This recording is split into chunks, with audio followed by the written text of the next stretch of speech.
Halo brosis, assalamualaikum warahmatullahi wabarakatuh. Balik lagi di Dendiana Channel. Di channel ini biasanya aku banyak sekali membahas tutorial atau tips seputar resep makanan.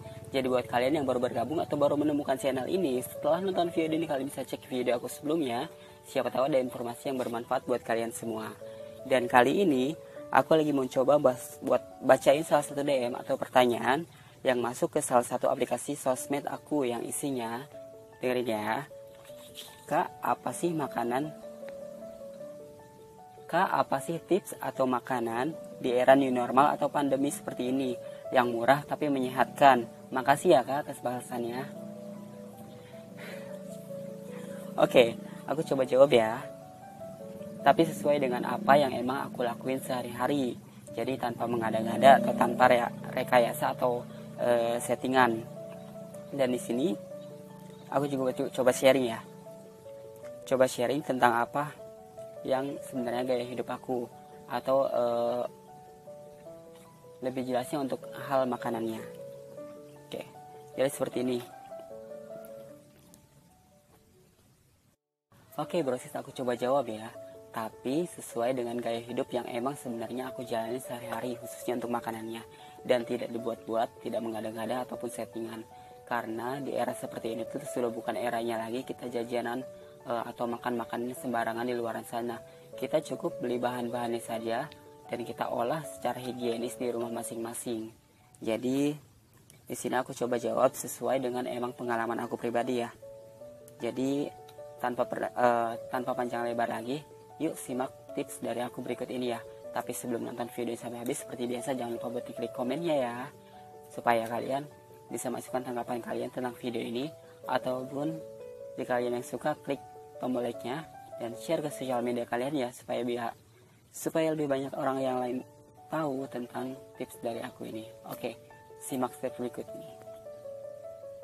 Oke, brosis, tips yang pertama.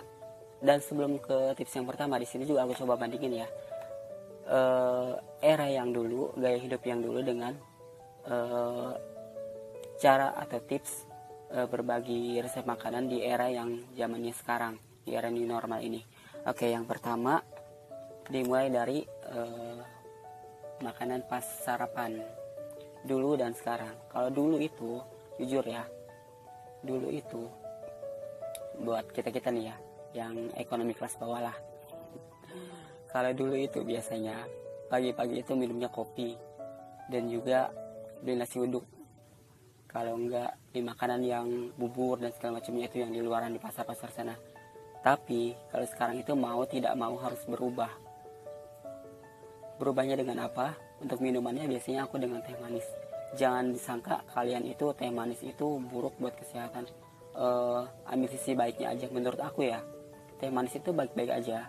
Karena kalau aku pikir gulanya itu mengandung kalori. Jadi baik buat energi kita yang punya aktivitas banyak. Tapi asal jangan berlebihan. Dan juga pilih gula yang memang benar-benar sehat, seperti yang dijualan di pasar-pasaran sana seperti Tropicana Hasil dan segala macamnya. Sorry, aku bukan endorse ya. Dan itu untuk minumannya aku sudah jelasin tentang teh manis. Tapi kalau misalnya kalian bisa mau lebih sehat lagi, bisa ganti dengan air putih ya. Air putih itu jauh lebih netral. Dan untuk makanannya, aku tuh kalau sarapan nggak pilih makanan yang berat-berat kalau sekarang. Kalau dulu mungkin nasi uduk, bubur dan segala macamnya. Kalau sekarang itu aku cukup ganti dengan 1 atau 2 butir telur ayam aja. Telur ayam aja, karena apa? Telur ayam itu mengandung sumber protein dari hewani. Dan protein itu sebanyak sekali sumbernya. Cuman kalau untuk telur itu, seperti kalian tahu guys, harganya itu cukup murah. Dan juga banyak sekali olahan makanan dari telur. Kalau kalian penasaran dengan olahan telur seperti apa, kalian bisa cek video aku sebelumnya. Aku sudah banyak bikin tutorialnya cara masak telur, berbagai macam olahannya. Kalian bisa cek ya. Lalu telur itu selain cukup murah juga, dan kalian bisa beli dengan cukup harga Rp2.000 saja satu butirnya. Kalau kalian punya uang lebih, kalian bisa stok di rumah, taruh di kulkas. Persediaan selama 1 minggu atau 2 minggu ke depan itu, untuk 1 minggunya biasanya aku pakai 1 kilo, karena untuk pagi aja 1 ya. karena 1 kilo itu jumlahnya ada sekitar 16 pieces. Jadi kalau bisa dikali 2 kurang lebih jadi 32.000. Tapi kalau belinya 1 kilo kurang lebih 28 atau sampai 30.000. Gimana, cukup murah kan, daripada kalian harus beli protein hewani dari ayam atau daging dan segala macamnya. Itu sangat mahal dan itu pasti sangat boros di kantong. Oke, selanjutnya yang kedua dari tadi sarapan sudah, yang pertama. Selanjutnya kita pindah ke yang kedua, itu makan siang. Nah, dari sarapan ke makan siang itu otomatis perut kita itu menahan lapar ya guys. Biasanya menimpa kaum yang memang sibuk di luaran dan butuh makanan yang cemil-cemilan ya, tidak terlalu berat. Di sini juga aku mau bagi tipsnya buat kalian yang memang pengen bikin cemilan. Mulai sekarang itu stop buat beli jajanan yang di luar-luaran sana. Kalau enggak memang kalian tahu benar-benar cara pembuatannya seperti apa di luar sana. Dan di sini aku mau bagi tips caranya membuat cemilan yang enak, simpel, sederhana dari bahan yang memang mengandung karbohidrat juga. Kalau di sini biasanya aku pakai bikin kentang ya.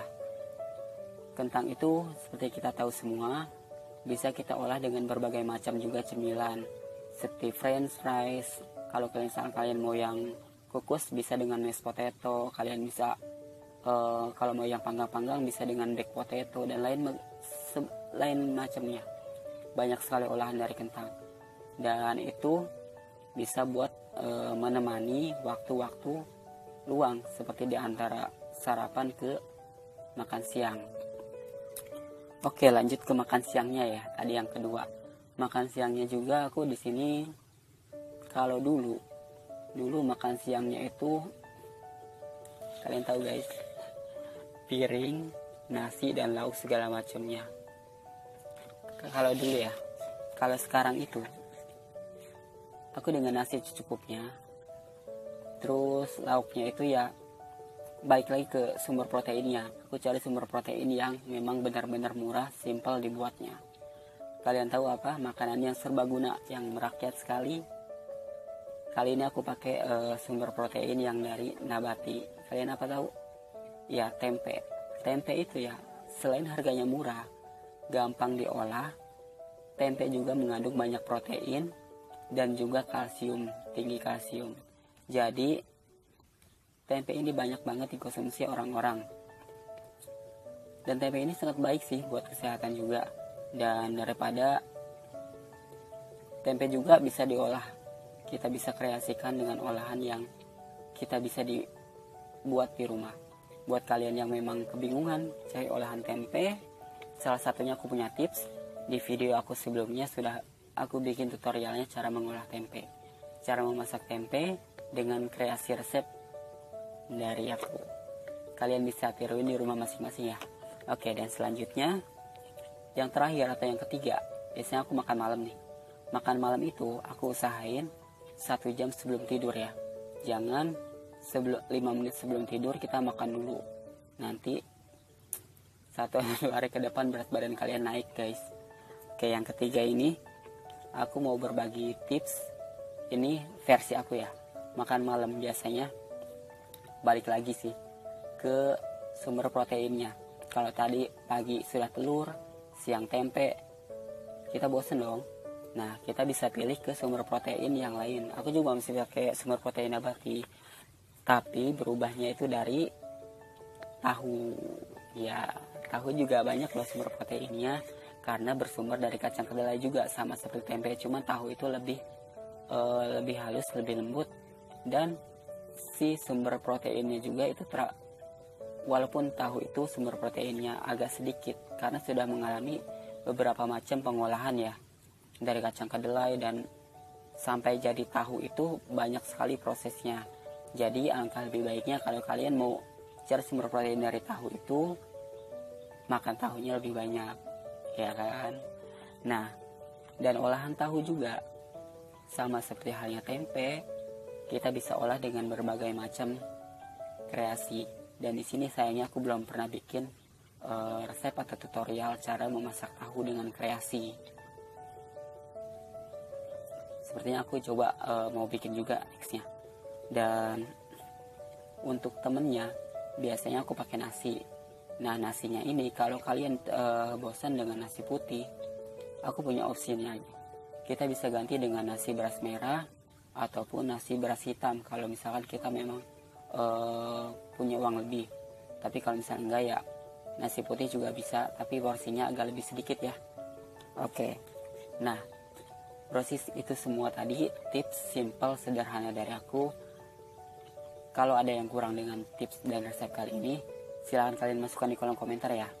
Dan aku mau ingetin juga, dari semua tips dan resep aku barusan, usahain porsinya jangan terlalu banyak ya. Karena kalau terlalu banyak itu kalian tahu kan, berat badan kita pasti bertambah dan akan malas untuk berolahraga. Dan selain untuk makanannya juga, di era new normal ini kita juga harus barengin dengan yang namanya olahraga yang rutin setiap hari, meskipun itu hanya jogging-jogging di sekitar rumah sekitar. Jadi sekian dulu informasi dari aku, tips dan resep kali ini. Semoga bermanfaat ya buat Brosi semua. Dan aku mohon maaf kalau misalkan ada salah-salah kata ataupun memang porsinya kurang ada yang salah. Dan dari semua resep itu aku saranin kalau misalkan mau kalian minimalisir untuk makan yang berminyak. Kalau misalkan kalian mau ngolah tempe atau tahu, kalian bisa olah dengan rebusan sayur-sayuran atau seperti itu. Kalian bisa modifikasi lah. Dan sekian dulu tips dan tutorial kali ini. Akhir kata, wassalamualaikum warahmatullahi wabarakatuh. Salam dari Nina Channel, hatur nuhun.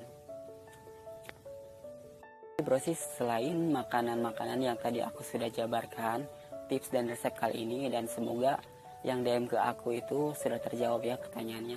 Dan selain makanan itu semua, aku juga mau ngasih tips ke kalian, jangan lupa buat barengin dengan yang namanya olahraga ya Brosis, biar tubuh fit kita itu seimbang antara makanan dan gaya hidup kita sehari-hari. Oke, sekian dulu tips dari aku, semoga bermanfaat. Akhir kata, wassalamualaikum warahmatullahi wabarakatuh. Salam dari Nina Channel, hatur nuhun.